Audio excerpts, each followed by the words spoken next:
The #1 source of friction in your engine is not what you think.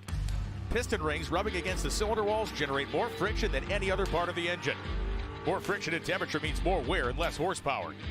Fortunately, the team at Total Seal knows how to reduce friction and wear through innovative piston ring design. If it takes a piston, Total Seal can build a better ring. For more than a decade, FTI has strived to become the leader in the aftermarket performance transmission and converter industry. We've joined forces with McLeod Driveline Components under the leadership of Top Fuel Funny Car pilot Paul Lee, and now have a larger distribution network, more resources, and more power. Come see us in the pits and ask how you can join the FTI family. It's not cheating, it is the competitive edge. This is WFO Radio. Hey everybody, welcome back. WFO Radio following the 55th Amalie Oil NHRA Gatornationals. What a race it was, historic in many ways. But for Kalitta Motorsports, on the weekend that Scott Kalitta goes into the International Drag Racing Hall of Fame, they double up for the first time. J.R. Todd, Shawn Langdon, going to join us on the show. In fact, let's get to our guests right now. We ask you to share the show. This is history in the making. Gentlemen, good morning. How are you? Good morning. Thanks for having me on, Joe. Shawn? Yep, doing good. How are you guys doing? We're great. We're great. This is, you guys talk about Kalitta Motorsports being like a racing family. Certainly it is. It all came together this weekend. The Scott Kalitta Hall of Fame tie. Garlitz gives Conrad a Lifetime Achievement Award, and then it all works out on the racetrack. When you look back, let's start with JR, because you had kind of a wild weekend. When you look back at it, it all came together. Sometimes it just happens that way. Yeah, I think we definitely had, Scott playing a big part on what happened there on Sunday, because we definitely didn't have the performance advantage over everybody up until the final. I mean, we struggled kind of all weekend long and then put it together there in the final when it mattered. So just goes to show, we don't race these things on paper, and we definitely need some outside help. And I think Scott played a hand in both of us winning that weekend. Yeah, Shawn, your thoughts on that? Doug wins the championship. That was a long-running story with Doug, and we know that can be aggravating if you're the guy who keeps getting asked the question, like Dale Earnhardt winning the Daytona 500. But now that's no longer a thing, right? The double up is no longer a thing. But to have it all kind of wiped off the board within a few months, that's pretty amazing. Yeah, obviously. We've been on a pretty good run as a team with the Kalitta team. Our primary focus for a while was getting Doug that championship. Obviously, how long Doug's been in the sport and how hard he's worked at it.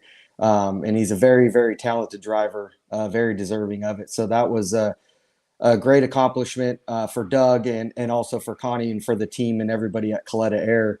But then, Doug coming out and winning the pro shootout was a big deal. A lot of money on the line there. And then, with our double up. So I guess, you look at it, dating back to Pomona last year, last 3 races got 4 wins between all 3 cars in the Kalitta camp. Yeah, things pointed in the right direction. Okay, so I know, having spoken with Alan and Brian over the course of this, since they arrived there was a lot of work to do. You guys were there for the whole time, and there's got to be just a great feeling of accomplishment to get to where you are. But we're right at the start of the season, and so I would imagine you feel pretty good about your chances coming up. Take us through some of that, though. JR, last year, you had a tough year. Like Darrell Waltrip used to talk about the luck bank. You paid in last year a lot over the course of the season, and you maybe cashed out a little bit at the Gatornationals. Yeah. I mean, we definitely had some bad luck last year, and we took a lot out there on Sunday. But at the same time, we got to create our own luck, Joe. And, like I said, we definitely didn't have the performance advantage there on Sunday. And we had it goes back, I'd say, probably Tuesday there in Gainesville. We had some parts and pieces that we wanted to test and try and got cut short because of weather, and then weren't able to try those things on Wednesday. So you kind of go back to what and just for whatever reasons, been struggling in the bell housing. So Yeah, we still have a lot of work to do on our end. The dragsters, I feel like they have done a complete 180. Dougie's car really came around there at the end of last season, the countdown when it mattered. And Shawn, they unloaded good at Bradenton and, got to Gainesville and picked up where they left off and came out swinging. And it shows they've made the right changes for sure. So Shawn's ETs on race day were between 69-0 and 71-1.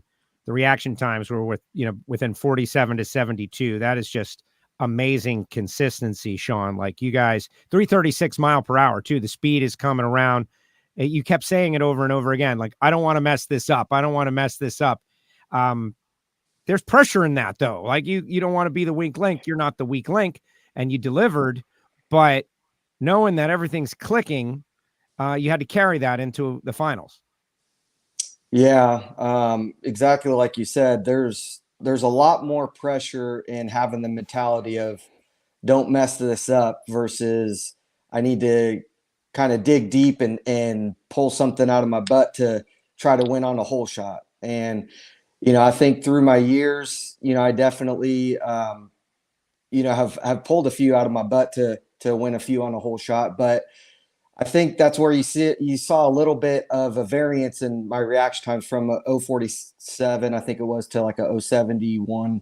Normally my window's a little bit tighter than that, but the 047 I had Antron, and I knew they had a good running car that weekend. So that was, even though I had a good car, it was kind of like, man, I really need to kind of pull, I don't want Antron beat me on a hole shot there. So I kind of had that little dig deep moment there in the semis. But other than that, I kind of just really felt like driver mentality wise, I went to what you kind of just call rookie mode of just stick to the basics and go up there and don't really mess anything up. For how much the guys have worked in the off season, all of the crew guys, there were so many changes. Brought out the new PBRC car this year. Had a couple new crew guys, have a new car chief. Brian coming in as a crew chief. There's just so much work that went into this car to change things around that. Yeah, we went out to Bradenton, made great runs there. And then coming into Gainesville, made great runs. So I just, I was really just, please don't mess this up, Langdon. Come on, man. Yeah, and you had the pressure, JR. You were down there. I want to ask you about your race day and then build to that culminating moment. I think, JR, you said it, right? It was a different kind of day than Shawn had. But the run against Caps, right? To me, that was like two champion drivers staging up against each other. Caps has said it a bunch of times. He gets up for you, you get up for him. And that what I'll call like hair trigger intensity. Like, you got to get off the line first. Like, take me through that, because for those of us who've been watching drag racing a long time, and I know you've been doing it a long time, I haven't seen that. That's one that I haven't seen. Yeah, Shawn will tell you there's times you get a really long light, and from the outside, the average fan watching on TV or even at the track in person, they can't tell it's a long light. But when you're sitting there in the car and you're just focused on, the light coming on, and it seems like it's taking a minute for that thing to light up. I mean, you're on edge, just waiting to kind of explode and go. And there's times that, we all do it, we flinch, but you hold yourself. I mean, your foot doesn't go down to where, I flinched a little too hard and blipped the throttle, and it was enough to get Ron to react to it. Then, he red lit, and we were lucky enough to get the win. I mean, I was mad at myself for hitting the throttle. I thought I just gave it away. And then when I heard him react, I thought, I think he just red lit. And I looked up and saw the wind light in our lane, and just that was like instant relief. But at the same time, like, you're mad at yourself as a driver, because I expect more out of myself to not do something dumb like that, to hold it together. And I felt bad for Rod, because I said at the end of the track, like, I would be mad if somebody did that against me, but at the end of the day, we were lucky enough to get by him and come out there with a trophy. Yeah, that's what about the tree, guys? I heard some people saying that it was, to the long side all event long. Well, it's actually on a random tree. So there's we get sheets after every run that come from the tower that we're able to look at, and you're able to look at your competitors as well and see where they're at on the long trees or the short trees. So they actually give you all that information, so you can see all the way through qualifying, all the way through eliminations, what everybody does reaction time wise, what lane they were in, if they had a long tree or a short tree. So that's actually, available information that, I know JR and I, we look at. We like to see kind of where our competitors are at, what their range is, how they are in the lanes, how they may be on a long tree or a short tree.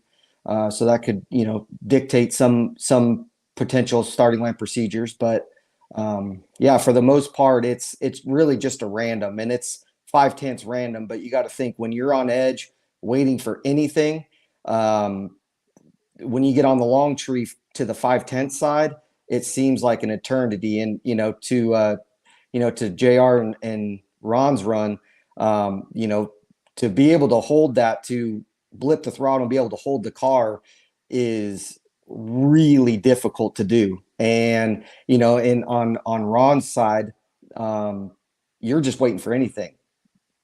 From it's being a visual or a sound or anything, you're on edge. So he hears JR go, and it's just an instantaneous, your foot's doing things before your brain can really react to it. And a lot of times all that stuff happens in an instant, and then you're going down the track going, what the heck just happened? And you got to replay it in your mind and collect all your thoughts. And that right there, I'm using this a lot, but I ran a divisional race in Orlando, super street, basic stuff. But that moment of you guys pulling into the beams and the lights flashing, you're waiting for lights, like that moment is, I think, so incredibly intense. And I love hearing you guys talk about it. And I want to hear, more, because I don't think it's impossible for a race fan to put themselves into that moment and truly understand. I've been using this like gunslingers in the Old West, walking out like that there was a consequence to that. Like, you guys are winning and losing races, but the fact that you guys do that every round and you've got to be on it. And if you're late, like it's horrible being late, being early. Also, it's just such a big moment in our sport.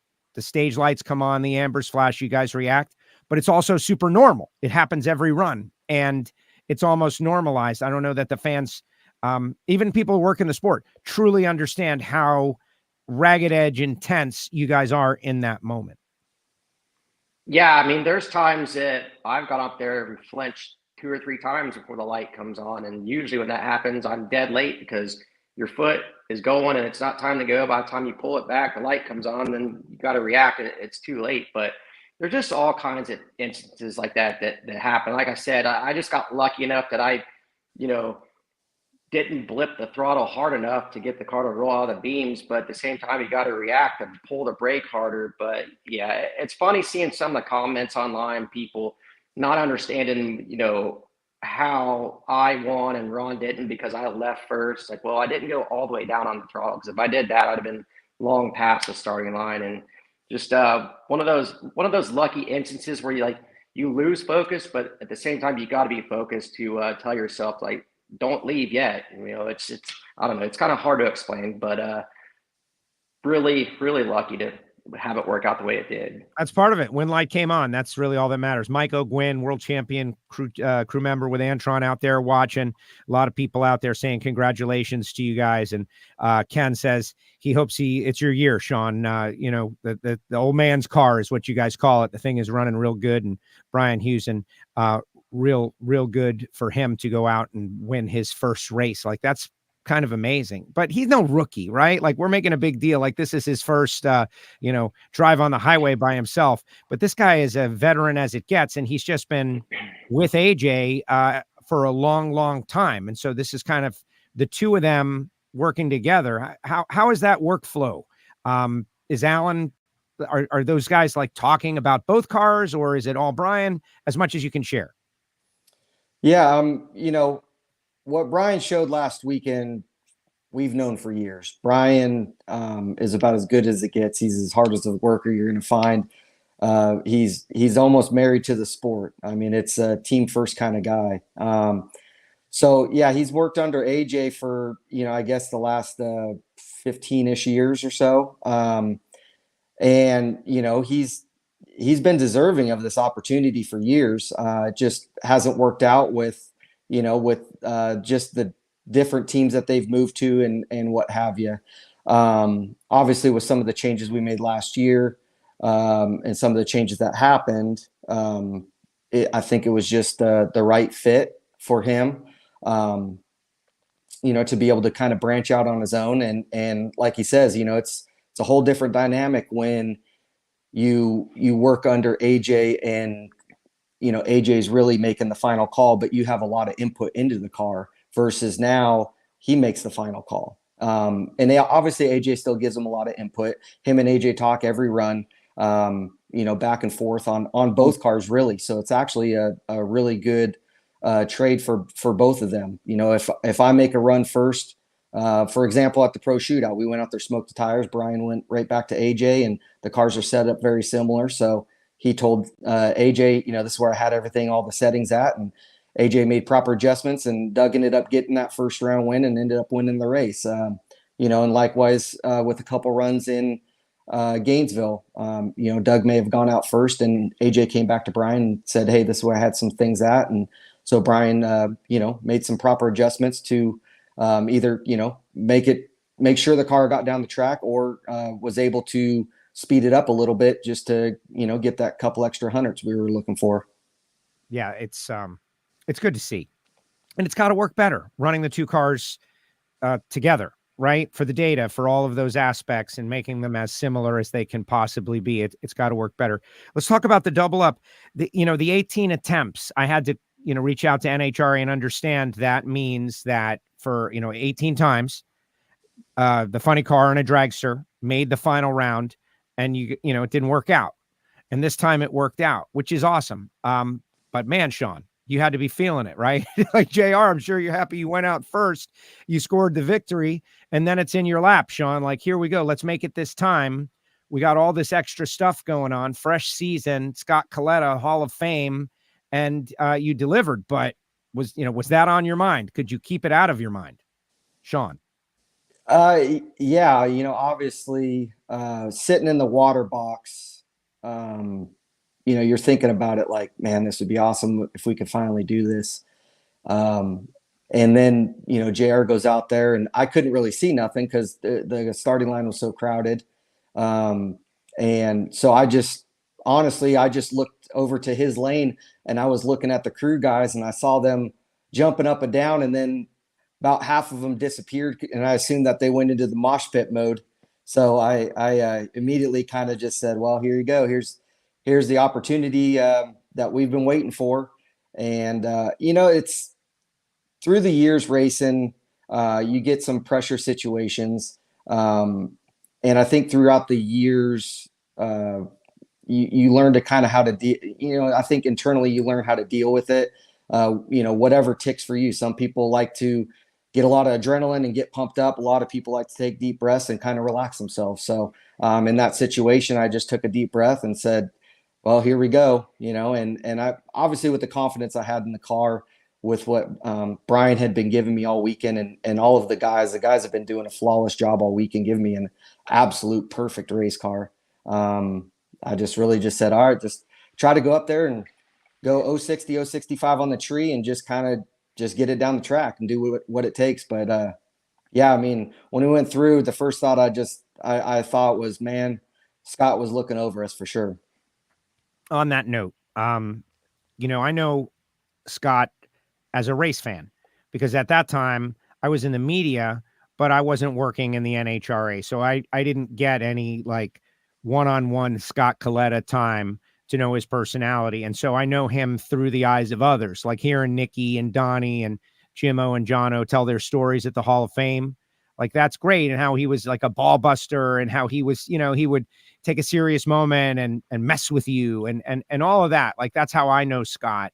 To know, like, that's Conrad's son, and all that he means, and the effort that's going into keeping his memory not only alive but well known.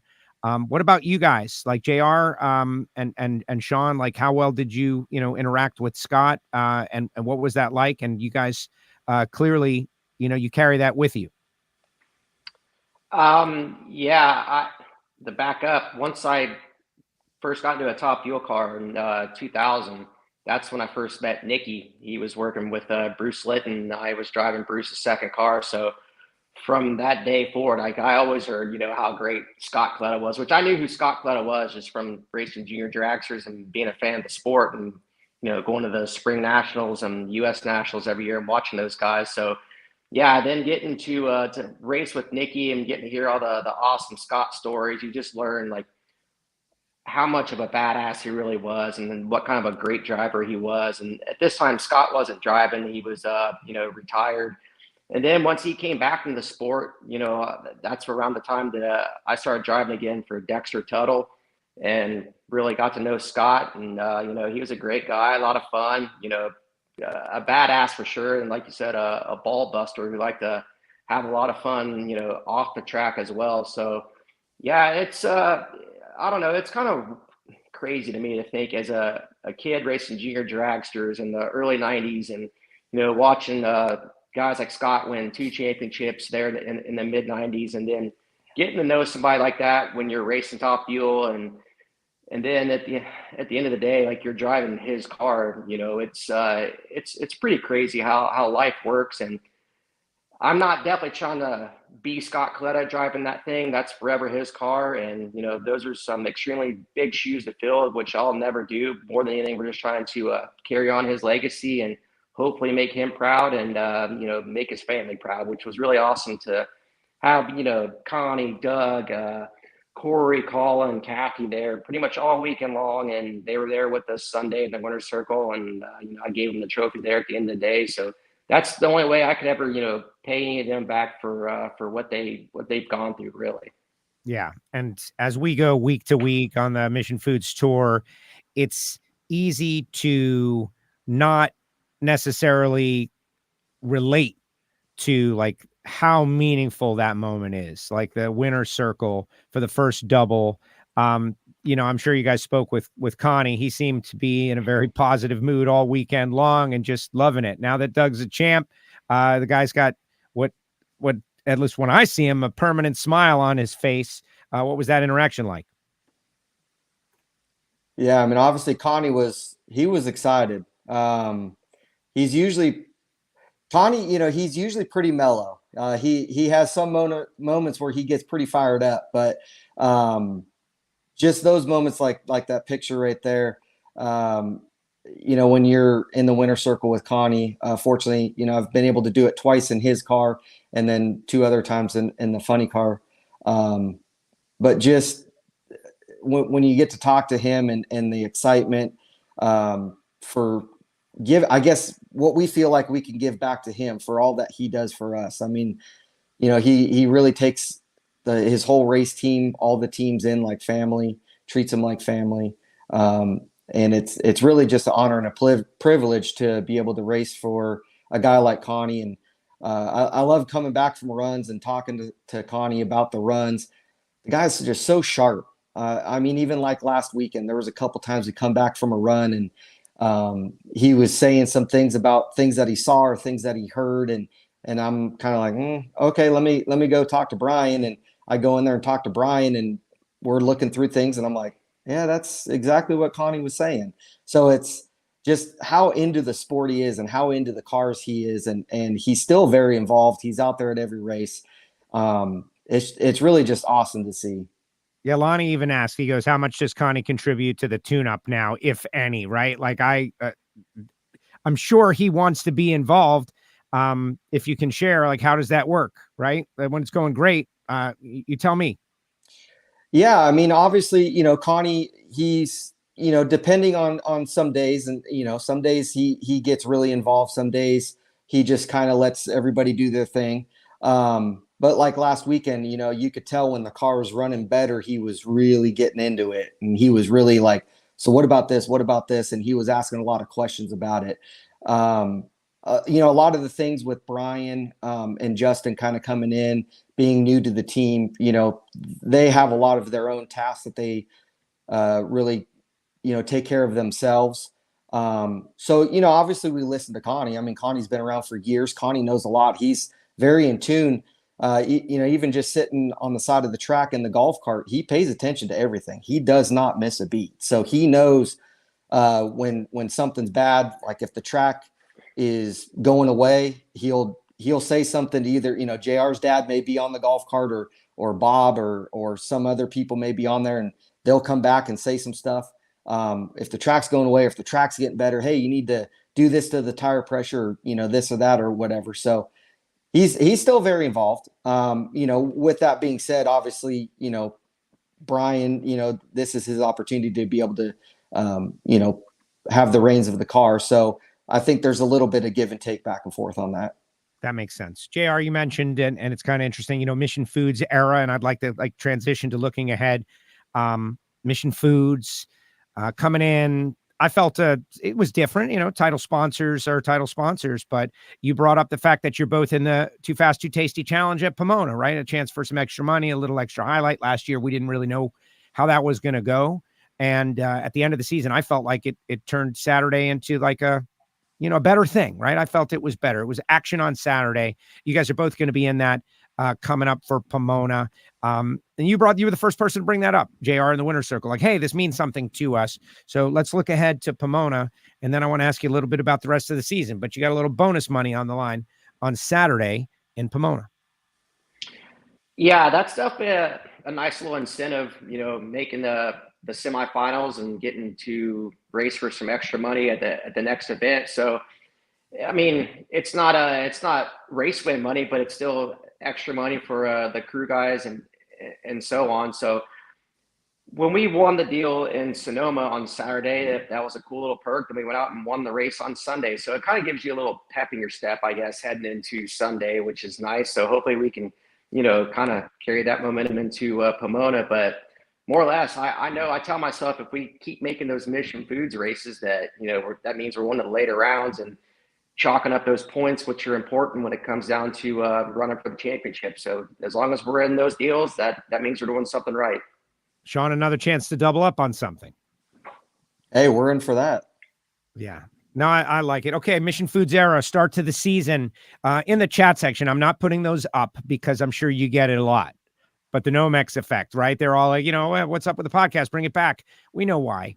It's just busy. It's tough. But that show was you guys sharing your opinions about, the sport generally, many things, ideas, concepts. And I think that's why people liked it and wanted it back. So just seeing the start of the season, Drag Racing 2024, you guys had the pro race down there in Bradenton, the Gatornationals, 2 really great events in Florida. Like, we're off and running. What's your take on where we're at right now with Mission Foods as a title sponsor coming on board and all of that? I'll tell you, I'm generally positive. I imagine you are too, but put some meat on the bone for me. Like, give me some thoughts. Yeah. I mean, obviously it's a exciting time. It's great to have a new sponsor come in. Obviously there's a lot of enthusiasm in it. Everybody's all gung ho about, just trying to make the sport better, trying to put on a better show for the fans, trying to make it more accommodating for the race teams on travel, being able to, maintain budgets and making it more feasible for more cars to be able to show up at the racetrack. So, like these events that Mission Foods puts on and Pep Boys with the shootout, all that does is just give more back to the teams. They're able to supplement a little bit of income to the crew guys, which is and he just got a text message, JR. Oh, he's back. Hopefully his audio comes back. How about now? We got a text or something. And here, let me kick you out and you'll come back in and maybe it'll work. The internet, right? Who invented this stuff? Let me stop talking. There he is. He's talking. You want to do his voice, JR? Shawn, I'm going to kick you back out. Go through that link again. Go through that link again. And JR, your thoughts. Like, we saw Shawn destroy an injector, and Chad told me, like, I was like, Chad, just so I understand, like, what are we talking there? It's like $30,000, man. Like that's a significant moment when that happens, and people are like, oh, cool, something blew up, but it's not cool.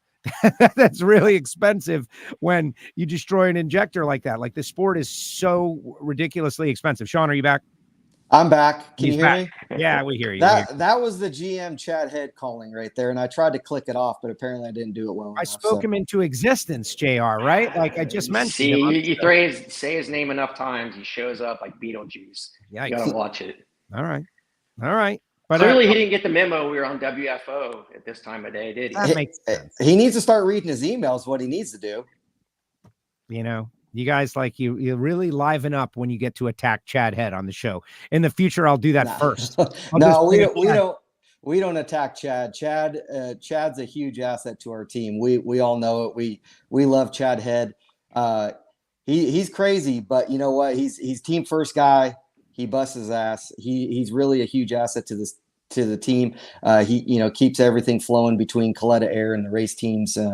Keeps Connie in the loop on everything. So, I mean, I'll take his phone calls. I just can't do it right now. Yeah, he is crazy though. At the awards banquet in Pachanga, right? Like he's walking to the awards, and congratulations, Chad. He's like, I'm ready to go racing. I was like, he loves drag racing that much. It's like, hey, you don't even want to celebrate last year's win, like this win that happened like 48 hours ago or 24 hours ago. He's like, no, I want to be at the track. I want to go drag racing. Like the guy loves it. It's his life. And what's it like to work with Chad Head every day? Because he's bringing an intensity that is, I don't want to say it's not natural, but it's through the roof.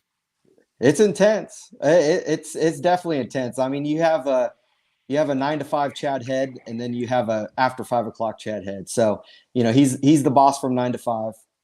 So there's, a lot of things that go on, but, after 5 o'clock, I mean, Chad's the type of guy, he'll bat for you 365 days a year. He's a team player. He's a good friend of mine and JR's as well. Him and we do a lot of golfing together throughout the year and all that.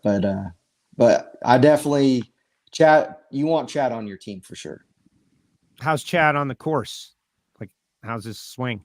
Oh, it depends on the day. All right. If he walks out and he doesn't have a putter in the bag, it's still on the golf course somewhere. It didn't go well. All right. Final question, guys. This is it. This is the start of the year. Race 1 in the books. You've already both got a win. In the past, I think people who go through difficult times and maybe struggle when they finally throw that off, they go on a run. And we've been saying all off season long that Alan Johnson and Brian Houston didn't go through all that they went through to get everything right to just win one championship. And JR, same with Jono and Todd Smith. Like, you guys broke through, you got another win here. Give me your outlook. Like, what are your expectations for yourselves as best as you can control it? I mean, every year my expectation is to go out and win as many races as we can and win a championship. I mean, that's why we're out here. We're all competitive and we hate losing more than anything. That you're going to lose a lot more than you're going to win. So it makes it all that much more special when you do win. And it seems like it keeps getting harder and harder to win these things. You got to have some luck fall your way, which we did. But at the same time, we know that we have work to do to figure out, to contend with, the Matt Hagens, the Austin Procks now, the Bob Task, the Ron Caps, those guys. I mean, they're kind of setting the bar high for the rest of us. And we got some work to do, but I have all the faith in the world and Todd and Jono and those guys working on that DHL GR Supra. And I hope it's our time to take from that luck bank and rip off some wins and contend for another championship. Shawn? Yeah, obviously it's no secret that on our car, we've had a rough few years. And we had some great people working on the car. We had some great people that were crew chiefs on the car. And just sometimes things don't work. And sometimes things don't click. And that's not to say anything against any of their talents. I mean, we had very talented people on the team. And just, whatever it may be, luck or whatever, just things never really fell our way.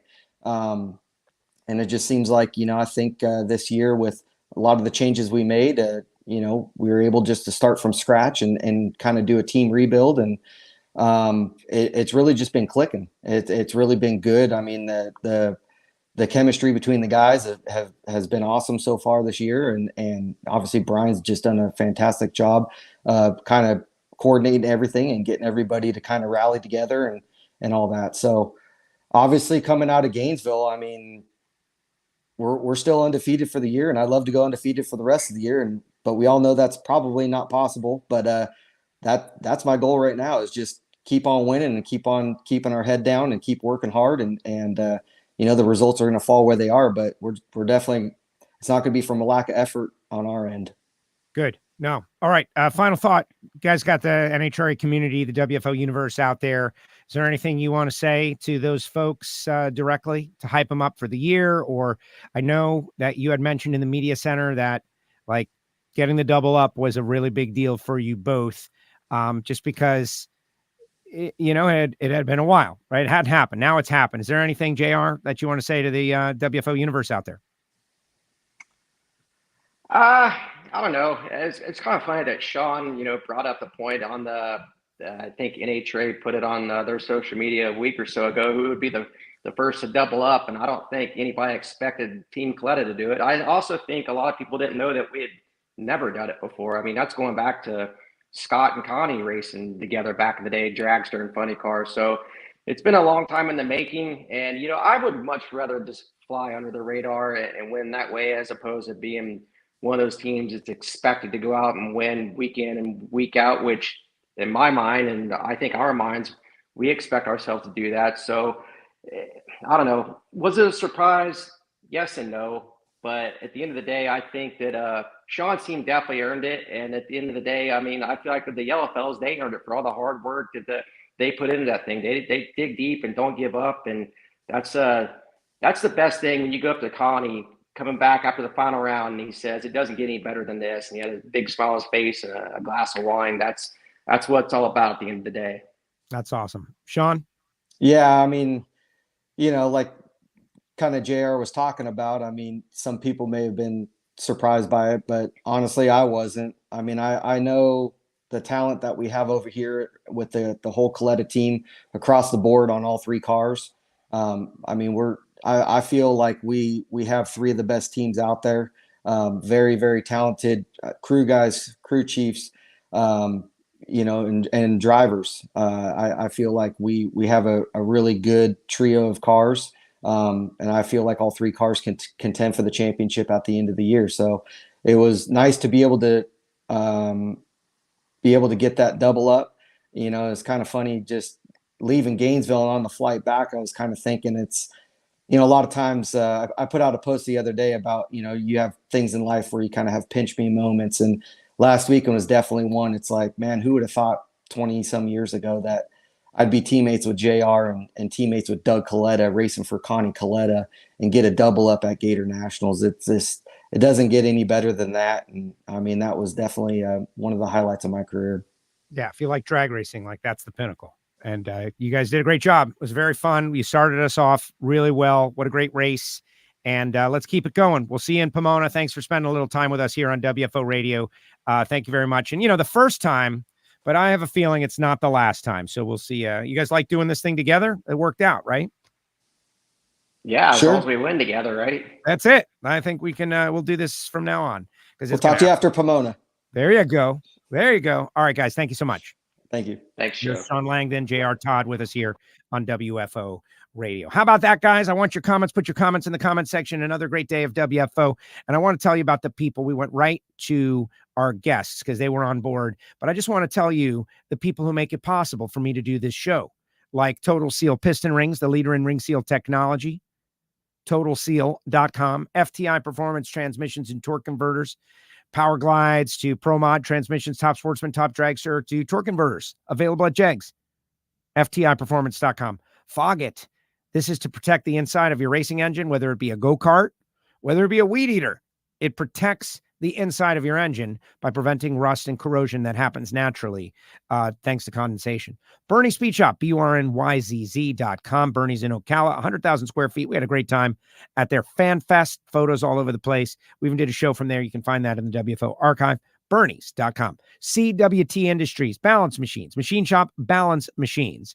And if it rotates, it can be balanced. So think about a turbocharger. Think about a crankshaft. If it rotates, it can be balanced. And CWT has unbelievable machines with touch screens and all kinds of great technology to make it fast and easy and better.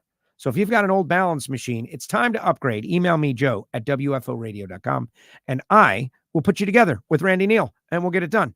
Phillips-Connect, same story if you're in the transportation industry.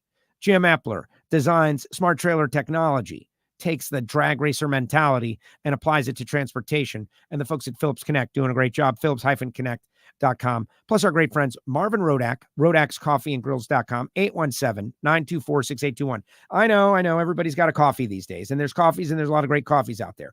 But Marvin is a little different in that he deals with plantations all around the world and sometimes they do as few as 10 bags a year, and he gets access to that. So it's like, the micro brew of coffee as opposed to the macro brew. If you want to genuinely try the best of the best, that's what Rodax is.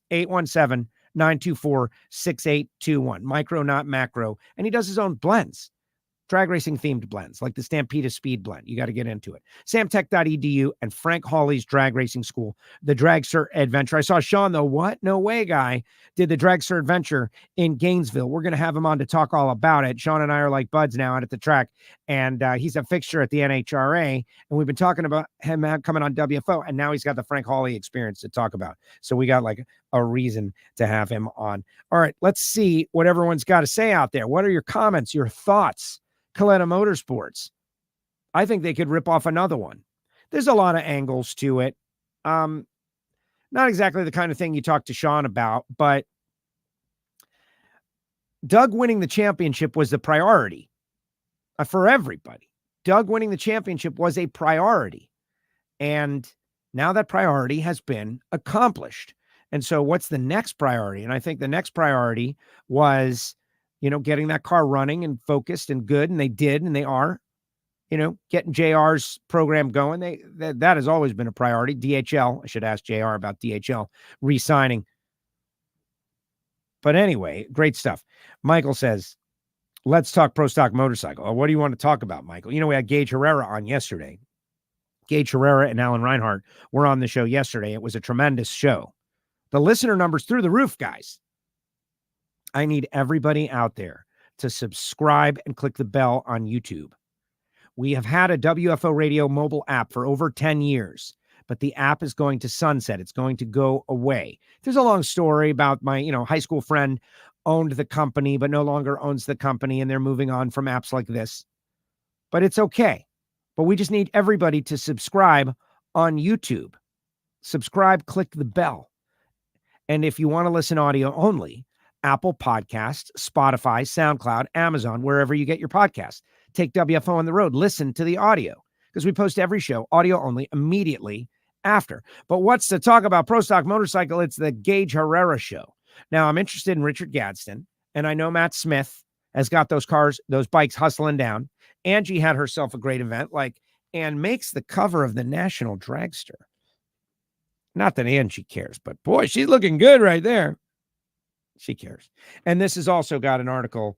I referenced me going racing in Orlando. My Going WFO column is all about that. That moment that they describe, like JR and Ron Capps roll into the starting line, knowing what's in the other lane. The little experiences that I have on a miniature level are illuminating to me about what these guys go through. Like pulling into the water box, knowing that my friend Lee Neal had brought his truck for 3 hours so that I could do this. And even though I was really just trying to get a grading point, it's all in the story. That other guy, man, he's trying to send me home. And it was like the reality of it. Like I became aware of it. What's it like for JR when he's got Ron Capps over there? Like you got to get up on the wheel. Same for Capps. Great respect and mutual admiration. Like that's amazing. And then the speed. We talked about it on the air. I did my top dragster licensing and I went 184 miles an hour. And when I went 184, and it certainly felt fast to me, 140 is fast for normal humans, but maybe not fast for race car drivers. When you get up to 180, that's fast for anybody. And then I thought, Shawn's going 150 miles an hour faster than that in 320 less feet. How is that human? How is it possible? And oh, by the way, they got to drive the car. They got to keep it in the groove. It's trying to, it's out of control. They're controlling it. It's really amazing, this sport. It's just there's all these moments that happen for us, and they happen so rapidly. Two more. Go, run the show, run the race. Let's go. Let's keep them going. Two more. We got to get it in. 4 pro categories, 16 cars each class. So 8 runs per, to really dive in and think about what they're going through and what they're dealing with. I think that's maybe one of the areas where we need to do a better job. And it's really hard to slow it down, but that's what shows like this are for. To think about those thoughts. The difference between 1 and 2. Yeah, let's call it a 10th. Let's call it a 10th, Michael. So on the Ignition Audio Only podcast, which we do here, we talked a lot about, we talk in some NASCAR, we talk a lot of drag racing, a lot of the gripes and that go out on that show. But Formula One is discussed because there are a lot of drag racing fans that are also Formula One fans. And there are people who are angry that Max Verstappen is maybe going to try to win every race. And years ago, that was totally impossible to think about. And this year, it's actually possible to think about. And Gage Herrera, he went 50-4 last year. So he's really got to clean up 4 rounds. And maybe he can win every race. Is it possible that he's going to win every race? Of course not. But is it? Right now, he's 1 for 1. Let's just see how it goes. It's several weeks till we get to ZMAX. But if I'm Vance and Hines and I'm Red Bull Racing and Max Verstappen, they've got a legit goal to try to sweep a season, which is impossible. It can't happen. Then again, Steve Torrence and Capco swept the countdown. They won 6 races when everyone is supposedly at their best. So the possible or the impossible is now possible, is where I'm coming from on the deal. The impossible is now possible. It's just a matter of, can they do it? I want to remind everybody, PowerTube TV, Roku, soon to be Apple, soon to be Samsung, all those streamers for you cord cutters out there. They have a lot of automotive themed shows, a lot of Clay Millican stuff on there. Clay's YouTube stuff is on there. WFO Radio is now on there. It's an alternative place to watch and listen to WFO Radio. And if you are watching on PowerTube TV right now, we know you're out there, guys. So email me, joe@wforadio.com, or get with us on social media at WFO Joe on Instagram and on X. And we have a Facebook page, and we've got a Facebook group, and we've got all this different social media stuff. We're even on TikTok, although I hear they're going to ban it. PowerTube TV. We want you guys to know that you're part of the WFO universe. And if you're out there watching this show on PowerTube TV, I want to meet you. I want to know.